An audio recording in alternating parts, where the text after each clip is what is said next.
Hello guys, કેમ છો? બધા મજામાં? પંચાલ બેક ચેનલમાં આપ સૌનું સ્વાગત છે. સૌથી પહેલાં મારા બધાની જય શ્રી કૃષ્ણ. શિયાળો આવી ગયો છે એટલે હવે આપણે ગરમ ગરમ કોઈ વસ્તુનું આપણે સેવન કરીશું. તો અહીંયા જો મેં આજે રેસીપી લઈને આવી છું. તે તલ અને બદામ છે એને મેં કાતરી અને પછી એને આપણે ચીક્કી બનાવી. ચીક્કી બનાવી હોય તો એ તમે બનાવી શકો, ને રેવડી બનાવી હોય તો એ બનાવી શકો. આમાં તમે ગુંદરને શેકીને પણ તમે અંદર એડ કરી શકો છો. આપણે સૂંઠ પણ એડ કરીશું, એટલે શિયાળાના સમયમાં આપણે થોડી ઘરમાં રહેલી વસ્તુ આપણે અહીંયા ઉપયોગ કરીશું. તો ચાલો આપણે બનાવી લઈએ તલ અને કાજુ બદામની ચીક્કી. હવે હું આપેલા તલને શેકી લઈશ. ચાલો હવે આપણે હું શેકી લઈએ. જો ગાઈઝ, મેં અહીંયા જાડા તળિયાવાળું વાસણ લીધું છે અને એમાં મેં આ તલને એડ કર્યા છે.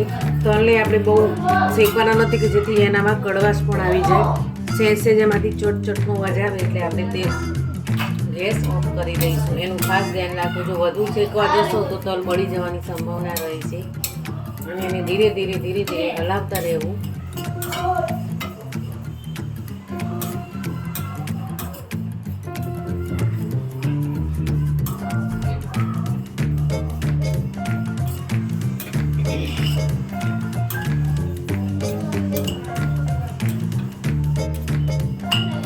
શેકાતા લગભગ 10 મિનિટનો સમય થાય છે, વધુ સમય થતો નથી. જો ગાઈઝ, અહીંયા તલ શેકાઈ ગયા હતા. તલ થોડા ગરમ હતા અને પછી મેં એમાં બદામની જે કતરણ કરી હતી એ મેં એમાં એડ કરી લીધી છે. હવે આપણે એની બીજા બાઉલમાં ટ્રાન્સફર કરી લઈશું.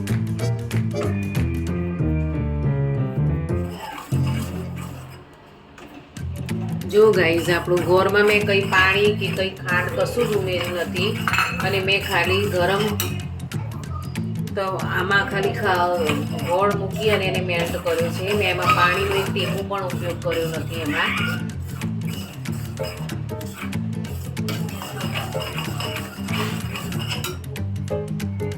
હવે આ સ્ટેજ ઉપર આપણે 2 ચમચી જેવું તેલ એડ કરીશું કે જેથી એનામાં શાઇનિંગ આવે.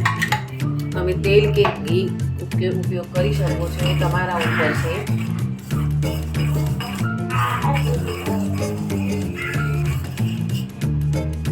હવે આ રીતનું એક ગ્લાસ ઠંડુ પાણી લેવાનું અને એમાં આ ગોળને આપણે ટપકા એના એ કરીશું.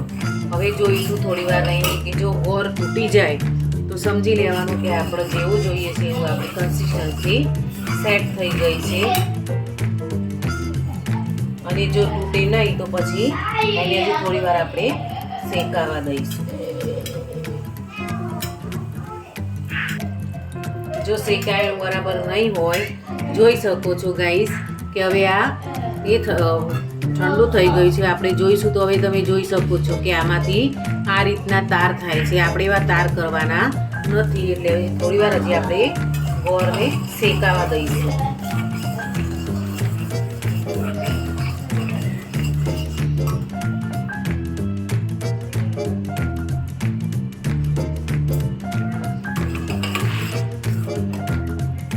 ફરીથી આપણે અંદર એડ કરીશું અને ફરીથી આપણે જોઈ લઈશું.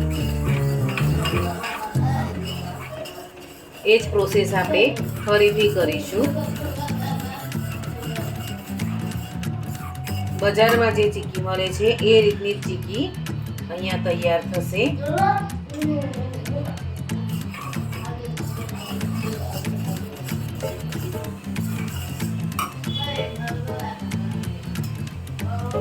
જોઈ શકો છો ગાઈસ કે હવે આપણી આ ચીક્કી તૈયાર થઈ ગઈ છે.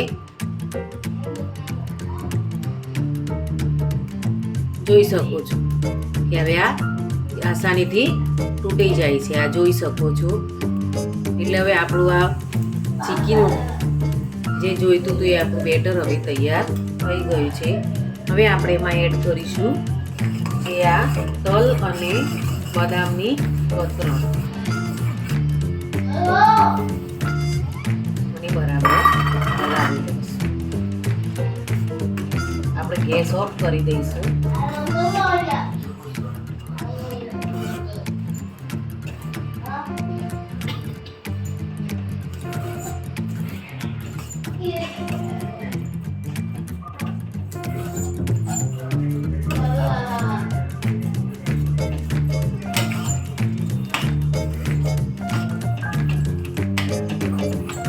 બટર પેપર લીધું છે અને બટર પેપર ઉપર મેં ઘીને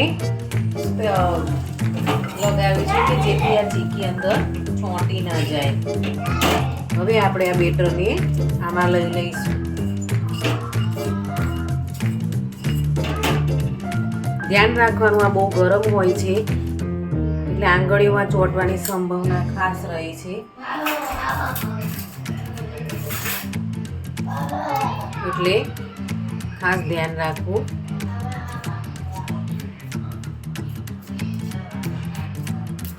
હવે એને આપણે વેલણથી વણી લઈશું, પતલા એવા વણી લઈશું. ગરમ હોય ત્યારે જ વણી લેવું. હવે એને વણી લઈશું.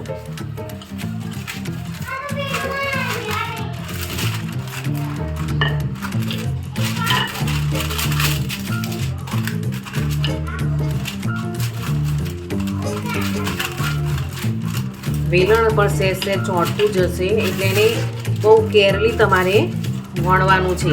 અને એટલું યાદ રાખો કે ગરમ હોય ત્યારે જ વણી લેવું. જો ઠંડુ થશે ને તો પછી વણવામાં બહુ જ પ્રોબ્લેમ થશે. જોઈ શકો છો ગાઈસ ક્યાં કેવું ચોંટી જાય છે.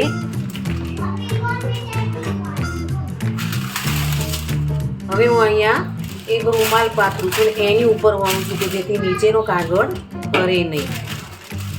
અને આપણે જેવી પાતળી કરવી હોય તેવી કરી શકીએ છીએ.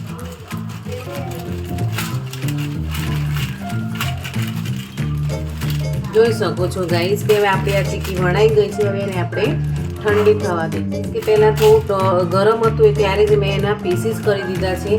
પીસીસ પછી નહીં થાય કારણ કે પછી તમારે જેવા જોઈશે એવા પીસીસ પડશે નહીં, એટલે મેં અત્યારે પીસ કરી દીધા છે. અને હવે હું એને થોડો રેસ્ટ આપીશ કે જેથી એ બરોબર સેટ થઈ જાય.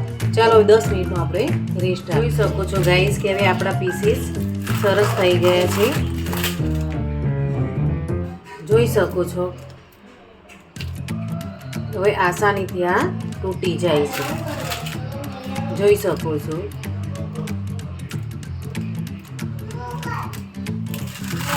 બિલકુલ બજાર જેવી જ ચીકી તૈયાર થાય છે. તમે જોઈ શકો છો. હું તમને એક તોડીને બતાવું. જુઓ કેવી રીતે મસ્ત આસાનીથી તૂટી જાય છે. મેં અહીંયા તલ અને બદામનો ઉપયોગ કર્યો છે. તમે જો અહીંયા કાજુનો ઉપયોગ કરવો હોય તો કરી શકો છો, ખસખસનો ઉપયોગ કરવો હોય તો કરી શકો છો. મેં અહીંયા દાળિયાનો પણ ઉપયોગ કરી શકો છો અને રાજગરાનો જે આખા દાણા આવે છે એને ફોડીને પણ તમે ઉપયોગ કરી શકો છો. તમારી ચોઈસ ઉપર જાય છે કે તમારે શેની ચીકી બનાવી છે. પ્રોસેસ તો આ જ રહેશે પણ અંદરનું જે છે એ સેટ તમારી જે ચોઈસ હોય એ પ્રમાણે કરી શકશો. જોઈ શકો છો ગાઈસ કે બજાર જેવી બિલકુલ કેવી સરસ અને સુંદર ચીકી તૈયાર થઈ છે.